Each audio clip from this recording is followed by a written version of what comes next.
வணக்கம் நண்பர்களே.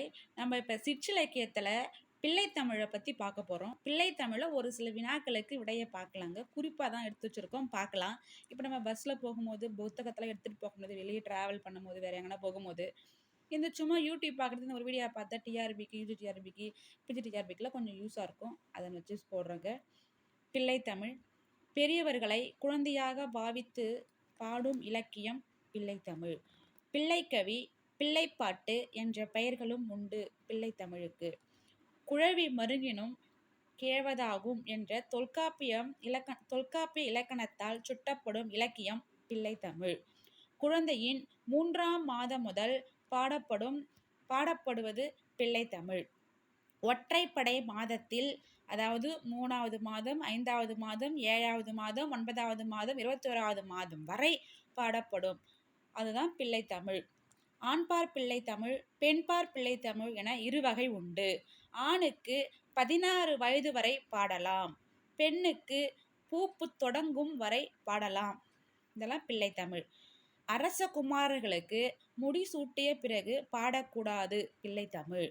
பிள்ளைத்தமிழ் பாட முடியாமல் விளக்கப்பட்ட ஒரே கடவுள் சிவன். சிவனுக்கு மட்டும்தாங்க பிள்ளைத்தமிழ் பாடியிருக்க மாட்டாங்க. 10 பருவங்களை கொண்டது பிள்ளைத்தமிழ். காப்பு, செங்கீரை, தாள், சப்பாணி, முத்தம், வருகை, அம்புலி இந்த 7 பருவமும் இரு பாலுக்கும் பொதுவாக அமையுங்க. சிற்றில், சிதைத்தல், சிறுதேல், உருட்டல், சிறுபறை, கொட்டல் என 3ம் ஆண்பார் பிள்ளைத்தமிழில் இறுதி பருவங்களாக அமையும்.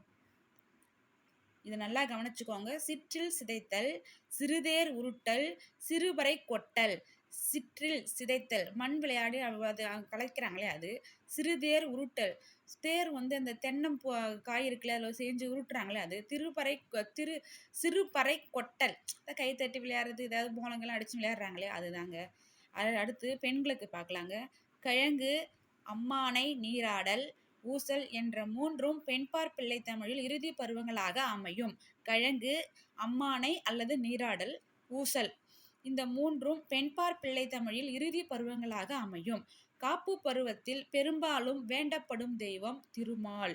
செங்கீரை என்றால் தண்டுக்கீரை, தாள் என்றால் தாளாட்டு, சப்பாணி என்றால் கை கொட்டுவது, அம்புலி என்றால் நிலவு.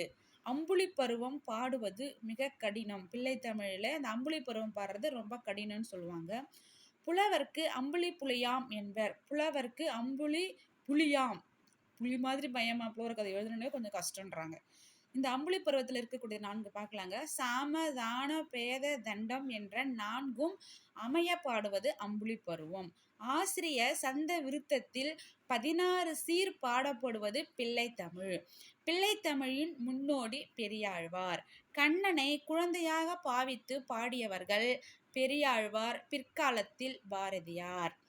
ராமனை குழந்தையாக பாவித்து பாடியவர் குலசேகர ஆழ்வார். முதல் பிள்ளைத்தமிழ் குலோத்துங்கன் பிள்ளைத்தமிழ். பிள்ளைத்தமிழ் ஆழினும் பெரிய தமிழ் என்று சிறப்பிக்கப்படுவது திருச்செந்தூர் முருகன் பிள்ளைத்தமிழ். நூல்கள்லாம் பார்க்கலாங்க. ஒட்டக்கூத்தர். குலோத்துங்கன் பிள்ளைத்தமிழுடைய ஆசிரியர் ஒட்டக்கூத்தர். மீனாட்சி அம்மை பிள்ளைத்தமிழுடைய ஆசிரியர் குமரகுருபர். முத்து குமாரசாம பிள்ளைத்தமிழின் ஆசிரியர் காந்தியம்மை பிள்ளைத்தமிழின் ஆசிரியர் அழகிய சொக்கநாதர். அடுத்து அமுதாம்பிகை பிள்ளைத்தமிழின் ஆசிரியர் சிவஞான முனிவர். அடுத்து சேக்கியார் பிள்ளைத்தமிழின் ஆசிரியர் மகாவித்துவான் மீனாட்சி சுந்தரம் பிள்ளை. இதன் கடவுள் வாழ்த்து திருத்தொண்டர் பற்றியது. இதில் சேக்கியார் பிள்ளைத்தமிழில். அடுத்து முகாம்பிகை பிள்ளைத்தமிழ் பாடினது இளங்கண்ணன். பெரியார் பிள்ளைத்தமிழ் பாடியது சிங்காரவேலன். அடுத்து திருவள்ளுவர் பல்கலை தமிழ் பாடினது பாலசுப்பிரமணியன். மறைமலை அடிகள் பிள்ளைத்தமிழ் பாடினது அன்பானந்தம். அறிஞர் அண்ணா பிள்ளைத்தமிழ், கருணாநிதி பிள்ளைத்தமிழ், காமராசர் பிள்ளைத்தமிழ் பாடினது ஆமா சண்முக சுந்தரம். நல்லா ஞாபகம் வச்சுக்கோங்க. அறிஞர் அண்ணா, கருணாநிதி, காமராஜர் இந்த 3 பேருக்கும் பிள்ளைத்தமிழ் பாடினவர் யாருன்னா சண்முக சுந்தரம். அடுத்து பாவேந்தர் பிள்ளைத்தமிழ் பாடினது புலமை பித்தர்.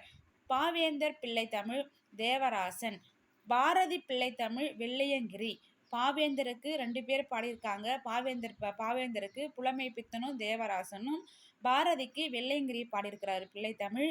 கம்பன் பிள்ளைத்தமிழ். கம்பனுக்கு கனகராஜ் பாடியிருக்கிறாரு பிள்ளைத்தமிழ். காந்தி பிள்ளைத்தமிழ். ராய சொக்கலிங்கம் பாடியிருக்காரு.